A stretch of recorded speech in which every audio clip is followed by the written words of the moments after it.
live from the Venetian Resort in Las Vegas. This is Why Transform Finance with Fabian Jeckel. And Tim Teuscher. That's myself. Yeah. Awesome. And as you might notice, the background is slightly different, and we are live in Las Vegas, and this is the first time that we talk in English for actual English international audiences. Yeah, we will try very hard. Not to go back to some Swabian or Hesse accent. Yeah. It's the first time in English. Yeah, looking forward to it. Yeah, absolutely. Yeah. Do you like Vegas or different than Hamburg? It is very different than Hamburg. It's actually my very first time in America. And then I think Vegas is like, I talked to one of our American colleagues before, and he was saying, well, then directly going to Vegas is like, you crank up the volume like to 11. Yeah. So I'm not entirely sure if I like it. Yeah. So for our international audience, we are not Americans, right? We are non-native speakers. Correct. We're both Germans. Yeah, I would say almost as German as it gets. Well, I mean, you live in Austria, so I'm not sure if that's very German. But no, definitely not. No, but you're right in the middle of Hamburg, right? So yeah, pretty much. And Germany is in Europe, right? For the very international audiences, yes. Yeah, brilliant. And what are we talking about usually? Because that's the first time we do it in English. Usually we do it in German. We talk about finance, accounting, finance transformation and stuff. Yeah. Why? Why the heck? Well, why the heck are we doing this? Yeah. I think from my point of view, and I'd be interested to get your point of view on this as well. I think one of the reasons why we kind of started this format is to give it a fresh, let's say new, maybe slightly younger perspective on finance, on all kinds of topics that are, let's say, at the top of mind of the office of the CFO. Because let's face it, I think finance has kind of a marketing crisis, if you will, or like an image crisis, because it's so... it's really put as you're the goalkeeper. You're really accounting and regulation heavy. So it's very, very, let's say, a very dry subject. It's a very, let's say, not the sexiest of topics, I guess you could say. And we hope to get a slightly different look, because I think there's barely any function in a company that is as interesting as finance. And hopefully with the format, we can talk about interesting topics in finance transformation and what makes the finance function tick in this century. Basically. Yeah, true.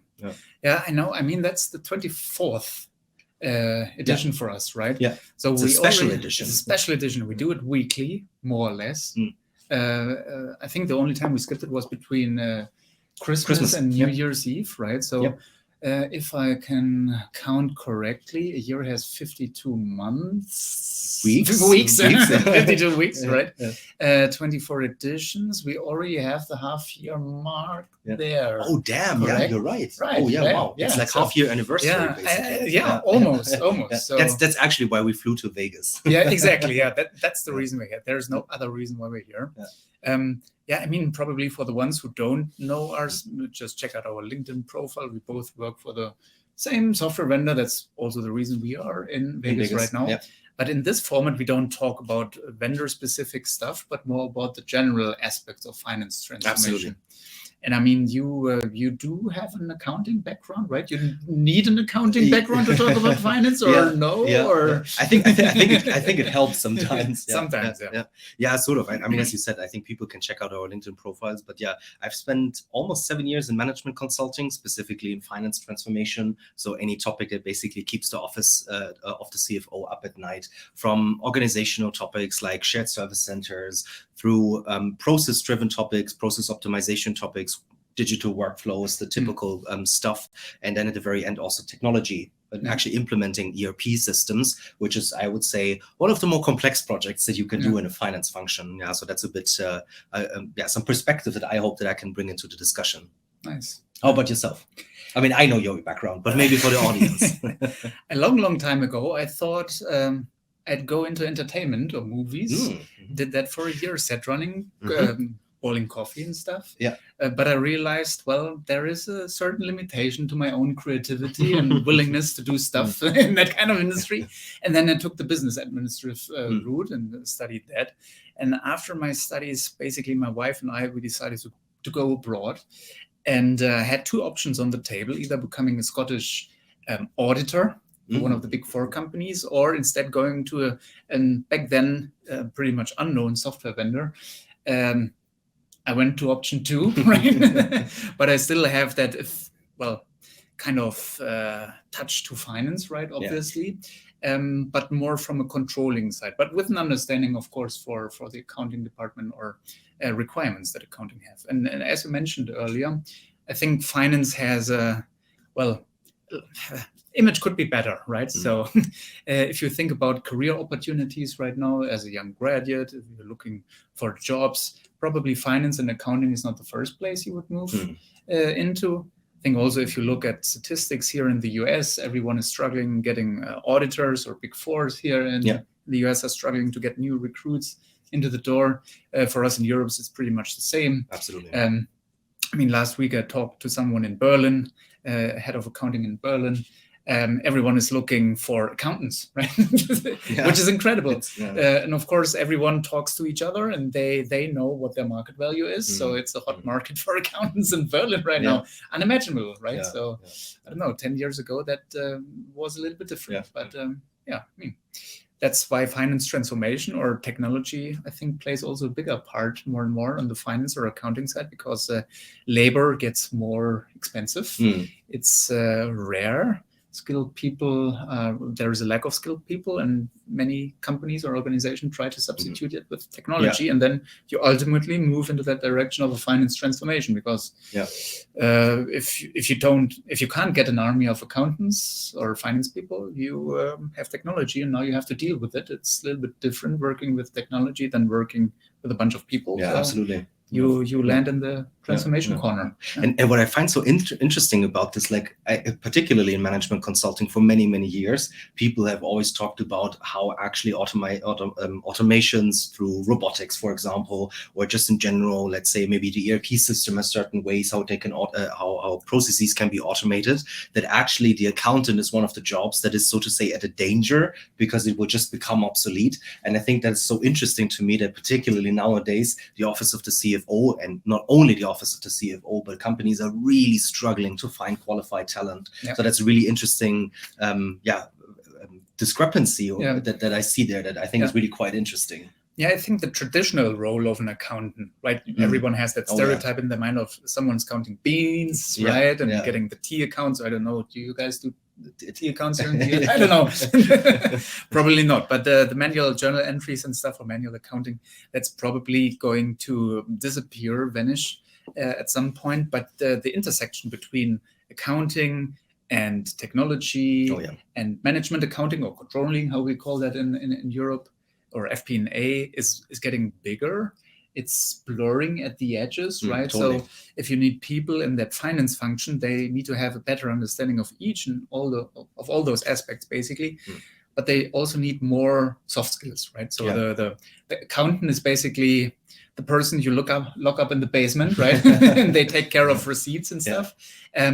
That's not happening anymore, right? Absolutely. So you need to be able to quickly grasp the essence of numbers and stuff, and being able to communicate that effectively. Another business BS buzzword. But you need to make people do stuff according to numbers and stuff. And that's more soft skills related, I guess. But I think maybe to come back to the question why we do this format, I think that's exactly what this links back to, because that's exactly, I think, what makes the work in the office of the CFO so interesting, because just like you said, you really need to understand the business. And I think just today we heard in one of the keynotes, right, like 90% of the finance function kind of works the same way in every single company, no matter the industry, no matter the size. And I would completely agree with that, but the 10% is very industry specific. So how actually money is made, what it means for the business, what it means for investment decisions, for cost decisions, for the staff. I think I cannot really think about any function in a company where you need to have that vast and deep understanding of how the actual business model works of the company. And that's why I personally think this is so interesting. And also, of course, let's say the newer aspects that you pulled in, like the storytelling aspects, communicating effectively, all of these things that now become more and more important in the office of the CFO. I think that's like, if there's any creed towards any sermon towards the actual work in the office of the CFO, that must be it, because it's so interesting in actually understanding how the business work, and then really being able to almost consult internally what it means for relevant business decisions. So absolutely. Yeah, correct. I mean, we always look, or we love to see if an organization or a finance department, finance function is amidst that perfect storm, right, of stuff that's changing. If you are in an industry that's changing a lot, like tech, like media, like professional services, etc., you feel that, right, as a finance organization, that stuff is changing, whether that's just the political side of things, demand, your resources, so labor shortage, etc., technology trends, all of that's coming together, and that requires a lot of change from your organization. So you need to change as a finance organization to support the business, and not just being a bean counter, right? And that's a lot of change. And that usually requires some kind of change agent in a company, right? It's not that everyone wakes up some morning and says, oh, finance transformation, I remember that was that thing. Let's just do that, right? That's not what we encounter on a daily basis. It's more like a lot of people are struggling with transformation. They feel very comfortable in the place they are in, probably. Not everyone is a born change agent. Not everyone wants to change stuff. So I always say, well, basically no one likes to change anything ever, right? It's so comfortable right now.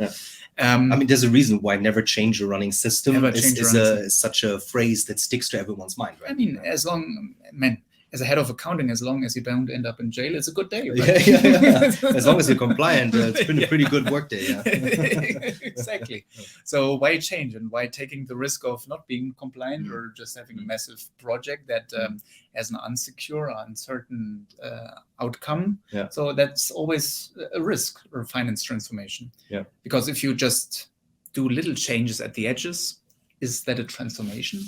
Not too sure, right? Because just changing a light bulb is not a transformation. Right? No, totally. It's just a little bit of change. And I think towards that point, and I think we don't really want to get too overly, let's say, scientific about what is change versus what is transformation, but I completely agree with this idea of, and it really for me has to do with the DNA of the finance function to really incorporate this higher agility. Like if you do M&A and you need to include another legal entity in your corporate structure, in your consolidation, if you need to adapt business processes to better reflect the actual requirements of your stakeholders, so of other people in the business, for example, all of these things I think that are more and more demanding. I think that's kind of what constitutes this transformation. And for me, this is not it doesn't have a start point and then it kind of goes on and then it's over. I think for me, this is this kind of constant change in this environment, right? There's always this acronym VUCA, volatile, uncertain, complex, and I always forget ambiguous. What it is. Ambiguous. Thank you. Exactly. Complex English word, ambiguous. So I think, and that's exactly the environment that a lot of CFOs or the office of the CFO actually engages in, right? So how do you actually deal with this? And for me, the answer to that question is exactly as you said, is transformation. And it's not just this change of the light bulb. Oh, perfect, we're done. This is it. Now we're transformed. It's a constant process of change. And I think also, as you highlighted, particularly in a function that is as regulation driven and as it's about compliance, it's about security, it's about audit in terms of minimizing risk. There's this interesting, let's say, interplay, because actually change is the polar opposite of that. And I think that's exactly what this holistic transformation approach would be about in the office of the CFO. Yeah, correct.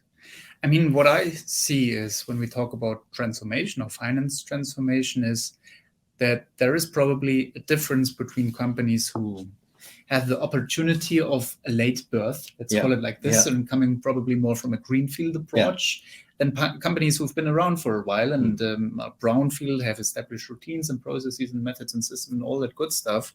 In the way of, well, if I don't have a way of dealing stuff and I'm on the greenfield approach, I am more open to adopt new ways of working and adopting a new operational model in finance.